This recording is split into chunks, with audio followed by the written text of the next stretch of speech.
Welcome back to Good Morning Enablement. Today we're diving into something a lot of people dream about, being your own boss. I'm joined today with my GME co-founders, Matt Santa Cruz and Maria White. They've both taken the leap into self-employment, but they got there in totally different ways, which I find to be super interesting. Before we get started, it would really help us if you took a moment to like, share, and comment on our video. We're still in the infancy of our channel, and that would really help us out. So, who is Maria and Matt? And what makes this so interesting to me? Beyond being personal friends, I've followed their careers for quite some time. Matt Santa Cruz is a highly accomplished brand strategist and creative designer, currently the owner of MSC Creative. He excels in building creative teams that have developed impactful branding, large event production, and design. Maria White is a seasoned executive with a distinguished career in sales leadership and sales enablement. As the current CEO of Enablement Dojo, she drives transformative growth through executive coaching, sales productivity, and operational excellence. Her extensive background includes impactful leadership roles at prominent tech companies like Oracle, Twilio, Cornerstone On Demand, ServiceNow, and HPE, where she consistently spearheaded global sales and sales enablement strategies, reducing ramp times and increasing sales productivity. Yes, I'm reading the script, and Maria is helping coach me to be more natural and fluid, but I got to do it. So I apologize for those little things, but it's just human and it's real. So what do I find most interesting from my perspective is that they've both ended up as business owners and both took two completely different paths to get there. Their career journeys are very different. One took the path of a freelancer consultant, individual contributor, and the other took a path as sales vice president to revenue enablement vice president. Welcome, you two. That was a mouthful. Good job, Roger. Good job. Thank you. Good to be here, Roger. Matt, you're going to be up in one of the hot spot pretty soon again too. But our Casual Fridays are my favorite videos. This feels like a Casual Friday, but it's not. This one we're actually focused on a important topic that I've thought about a lot because I know you and we talk about it. And we've recently done videos on career pivots and gratitude and things like that. And I just think a lot of the people in our networks would be interested in how you both got to where you are. So I have a bunch of questions I want to ask you. And Matt, I'm going to put you in the hot seat first. And this is just kind of the let's get the ground running, kind of set the baseline for what we're going to talk about. And no, I'm not in HR, I'm just your friend, but imagine it's 5 years from now and your business is exactly where you want it to be. What does that look like? And more importantly, how does it feel? Well, Roger, thanks for that question.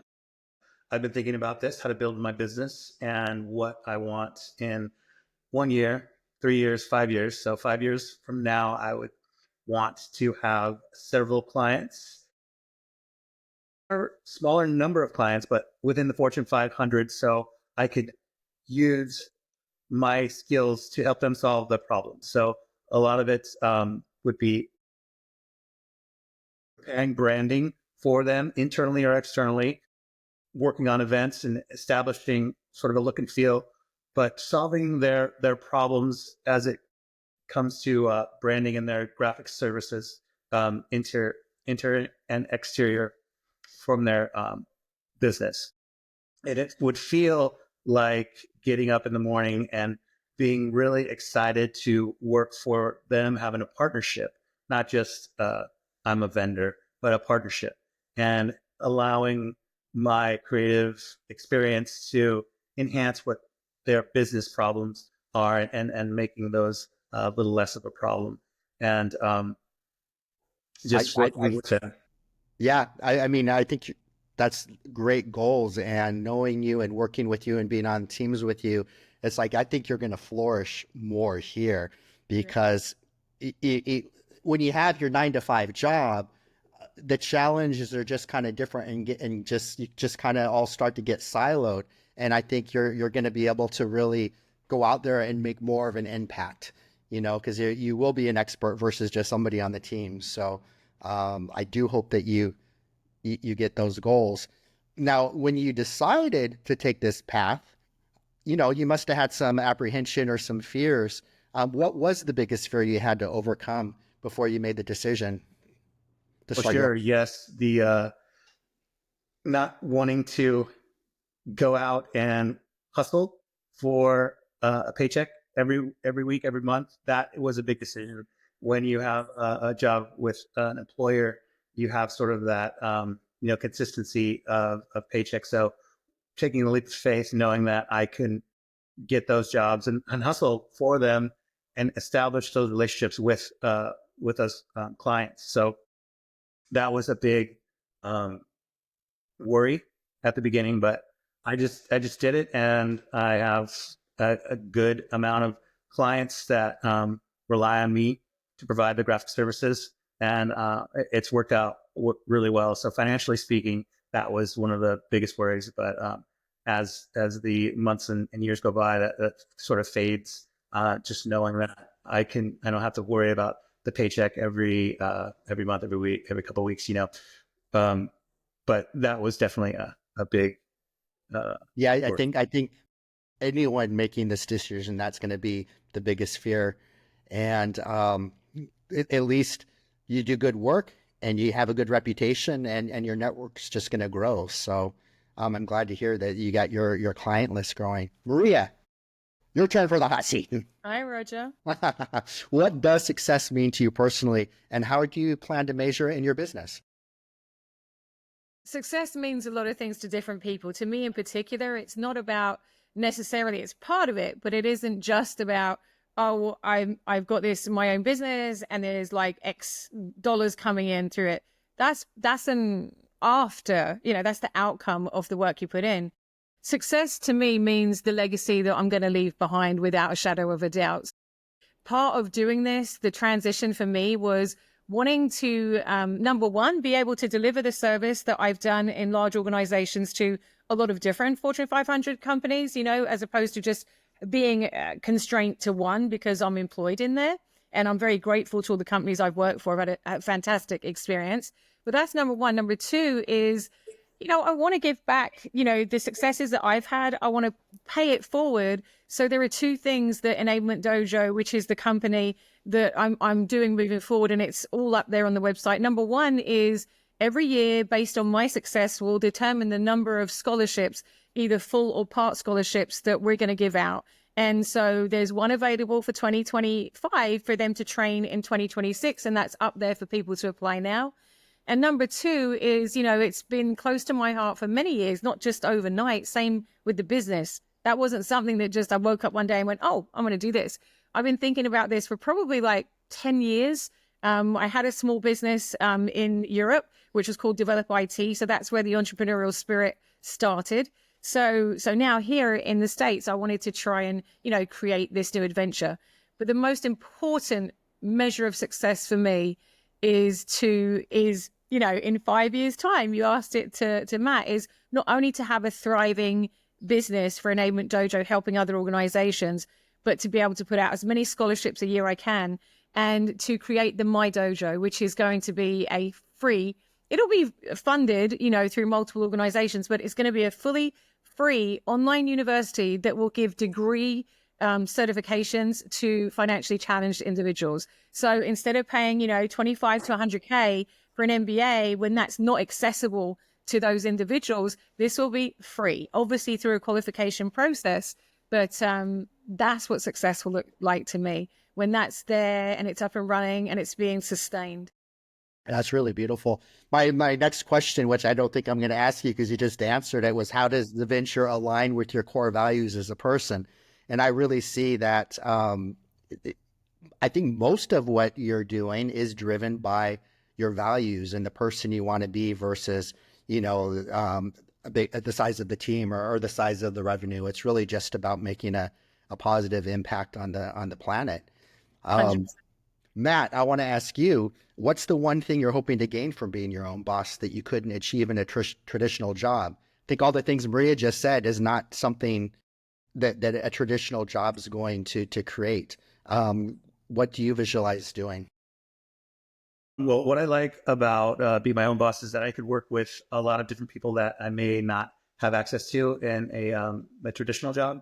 So, for example, this previous job, previous project, I was able to work with someone that I've been wanting to work with for over a year. They were a perfect fit for this particular job. So I reached out to them, and they really nailed the project. And I was able to, have a good delivery, exactly how I wanted it to be. And I was able to work with that person and that group, which were very helpful. They helped expand the creative vision and really use their skill set to make the project shine. So I don't know if in a traditional job I would be able to do that.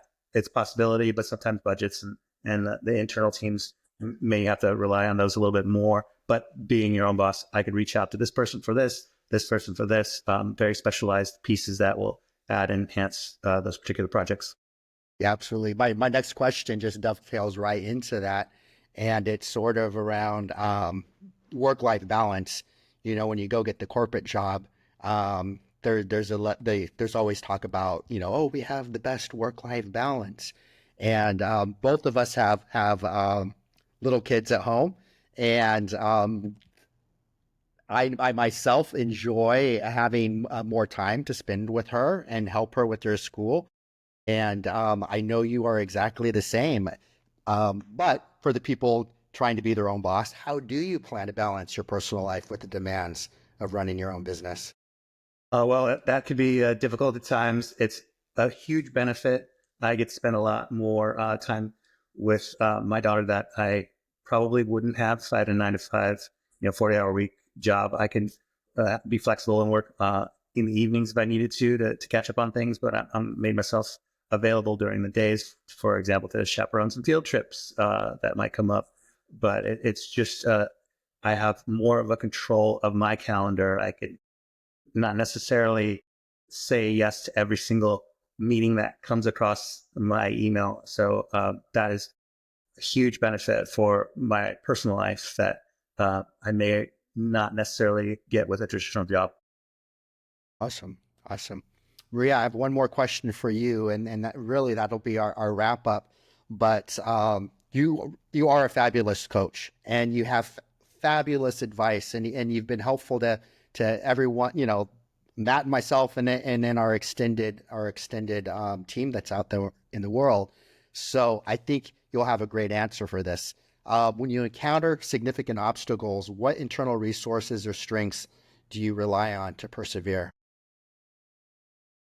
That's a really good question. And I think there's multiple things there. So the first thing I'll talk about it, whether it's corporate or whether it's personal, because not everyone's going to be, being an entrepreneur. So in the corporate environment, when I face business challenges, one of the first things that I tell myself, and it's super important for everyone to think this way, is I don't think this is personal.